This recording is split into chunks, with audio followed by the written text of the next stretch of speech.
हेलुएट्स हम लोग कर रहे थे world geography for government exam. और आज के लेक्चर में हम लोग आज बात करने वाले हैं क्लाउड और उसके टाइप्स के बारे में। तो क्या होता है क्लाउड, इसको समझते हैं इस डायग्राम की मदद से। सबसे पहले हमारा ये क्या है, कोई लैंड है, ठीक है। लैंड के ऊपर रखा है पानी। पानी हो रहा है गर्म, किससे वजह से? धूप की वजह से। तो भैया यहाँ से निकल रहा है वाटर वेपर, यानी कि छोटी छोटी माइन्यूट सी वाटर ड्रॉपलेट्स क्या है, यहाँ पे उठ रही हैं। कैसे? गर्म होने की वजह से, यानी कि भाप बन रही हैं वो। किस वजह से? एवोपरेशन की वजह से। एवोपरेशन से वो भाप बनते बनते ऊपर गई, ऊपर गई, ऊपर गई, ऊपर ऊपर जाने के साथ साथ वो क्या होने लगी, वो धीमे धीमे थोड़ा जब तक नीचे थी तब तक तो भाप बनी रही, और ऊपर गई और ऊपर गई और ऊपर गई। तो बाद में वो क्लाउड का फॉर्म ले लेती हैं। और क्योंकि भैया ऊपर टेम्परेचर बहुत ठंडा होता है, तो भैया वहाँ पे जो वाटर वेपर होता है वो क्या बन जाता है, क्लाउड का फॉर्म ले लेता है, और वो पूरे पूरे क्लाउड्स बन जाती हैं। तो ऐसे करके हमारा वाटर फॉर्म होता है। क्लियर है? यानी कि एवोपरेशन और कंडेंसेशन की वजह से जो हमारे वाटर था, वो वाटर वेपर था, वो किस में कन्वर्ट हो गया, वो क्लाउड में कन्वर्ट हो गया। तो भैया वही इसकी डेफिनेशन लिखी हुई भी है यहाँ पे। A cloud is the mass of minute, यानी कि क्लाउड क्या है? Mass. Cloud is a mass of minute droplets, यानी कि बहुत सारी छोटी छोटी ड्रॉपलेट का समूह है, जो कि बनता है किससे? Condensation of water. Water vapour के कंडेंसेशन से बनता है इन फ्री एयर। तो भैया सब जगह फ्री एयर ही तो है। Air at consider evaporation, consider evaporation भी हो रहा है।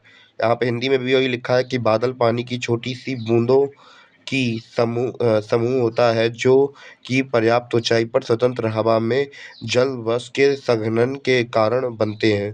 तो भैया जैसे कि मैंने बता दिया कि भैया धूप के कारण यहाँ पे जो वाटर था वो गर्म हुआ, वाटर वेपर बना, और धीमे धीमे उड़ता उड़ता उड़ता उड़ता उड़ता उड़ता ऊपर पहुंच गया। ऊपर बहुत ठंडा था, कंडेंसेशन हुआ उनके बीच में, और हमारा क्या बन गया?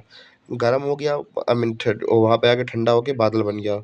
इतना क्लियर हुआ? कोई डाउट तो नहीं इसमें आपको? अब भैया हम लोग टाइप्स के बारे में बात करते हैं, बात लो के प्रकारों के बारे में। सबसे पहले बात करेंगे सिरस के बारे में। तो सिरस पक्षावी। दूसरा है कुलुम्ब, सॉरी, कुमुलस, कुमुलस कपासी। पहले थोड़ी गलत बोल दी मैंने यहाँ पे, मैं दोबारा से बता दे रहा। सिरस पक्षावी, और कुमुलस स्टेटस निम्बस, स्टेटस निम्बस, सिरस कुमुलुस, स्टेटस निम्बस। क्लियर है? चारों टाइप क्लियर हो गए इसके।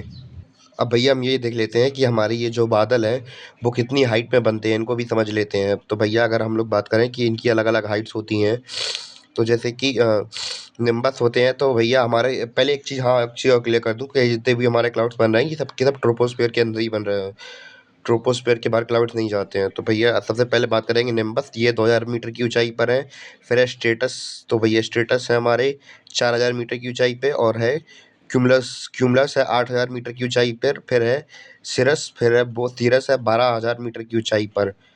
तो उम्मीद है कि आपको समझ में आई हो इन सबकी हाइट वगैरह कैसी कितनी ऊंचाई होती है। और यहाँ पे आप लोग देख रहे हैं सकते हैं, यहाँ पे सरफेस है, सरफेस से 2000 मीटर की ऊंचाई पर है निम्बस। फिर है स्टेटस 4000 की ऊंचाई पर। फिर है कपासी यानी कि कुंभस 8000 मीटर की ऊंचाई पर। फिर 12000 मीटर की ऊंचाई पर है सिरस। अब भैया इसके बाद सबको जितने हमने एक ही नाम, तो इसके टाइप तो देख लिया, क्लाउड्स के टाइप तो देख लिया। भैया क्लाउड्स को डिटेल से एक एक करके पढ़ने की बारी है। तो भैया सबको एक एक करके डिटेल समझते जाते हैं। तो भैया हाइट समझ ली, नाम समझ लिए, टाइप्स देख लिए, और बेसिक डेफिनेशन देख ली हमने। इतना समझ में आया? और सबसे पहले आज के टॉपिक में, आज की वीडियो में केवल हम लोग सिरस के बारे में पढ़ेंगे, सिरस क्लाउड के बारे में।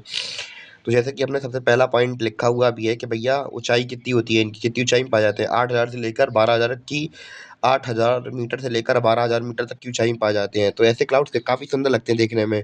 द फैक्ट टाइम लेट जाओ, आराम से देखो आसमान में, ऐसा नेचर बहुत अच्छा लगता है देखने में वैसे ही वाले बादल को।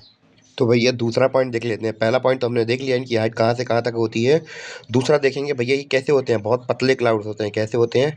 पतले क्लाउड्स होते हैं। कैसे होते हैं? पतले क्लाउड्स होते हैं। तीसरा क्या है? डिटैच्ड होते हैं, यानी कि अलग अलग बिखरे हुए होते हैं। देखिए ये अलग है, ये अलग है, ये अलग है, ये अलग है, ये अलग है, तो सभी सभी अलग अलग दिख रहे हैं हमें।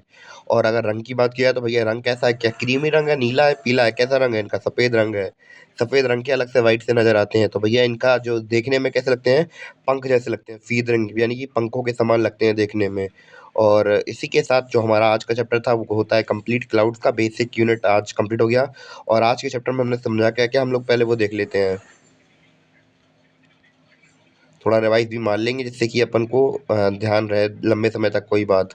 तो भैया क्लाउड्स के बारे में देखा था कि भैया हमने देखा था क्लाउड्स में क्या हो रहा था कि धूप की रोशनी की वजह से जो वाटर वेपर था उड़ के ठंडा हो जा रहा था, ऊपर क्लाउड्स बन जा रहे थे, किसकी मदद से कंडेंसेशन और इवेपोरेशन की मदद से। फिर हमने क्लाउड्स के टाइप देखे थे, कौन-कौन से इसके टाइप्स होते हैं, सेरस, क्यूमुलस, स्ट्रेटस, निम्बस, तो ये इसके टाइप्स देखे थे हमने। और कितनी ऊँचाई तक थे हमने ये देखे थे, 2000 मीटर की ऊँचाई से 2000 की मीटर की ऊँचाई पर निम्बस, फिर स्ट्रेटस थे 4000 मीटर की ऊँचाई पर, फिर 8000 से लेकर 12,000 तक थे कौन क्यूमुलस, फिर थे हमारे सिरस। तो भैया इस प्रकार हमने टाइप्स भी देख लिए थे। और आज की वीडियो के अंदर हम लोगों ने सिरस क्लाउड्स के बारे में देखा था कि इनकी हाइट कितनी होती है, 8,000 मीटर से लेकर 12,000 मीटर के बीच में रहते हैं ये। और कैसे होते हैं, मोटे होते हैं, पतले होते हैं? तो पतले होते हैं भैया और अलग-अलग बिखरे हुए होते हैं। रंग कैसा होता है? व्हाइट होता है और पंखों के जैसे दिखते हैं, यानी कि अपीयरेंस में फीदर जैसे दिखते हैं। और इसी के साथ जो हमारा चैप्टर था वो कंप्लीट होता है। मिलते हैं अपने अगली वीडियो में, तब तक के लिए धन्यवाद। Bye bye, see you.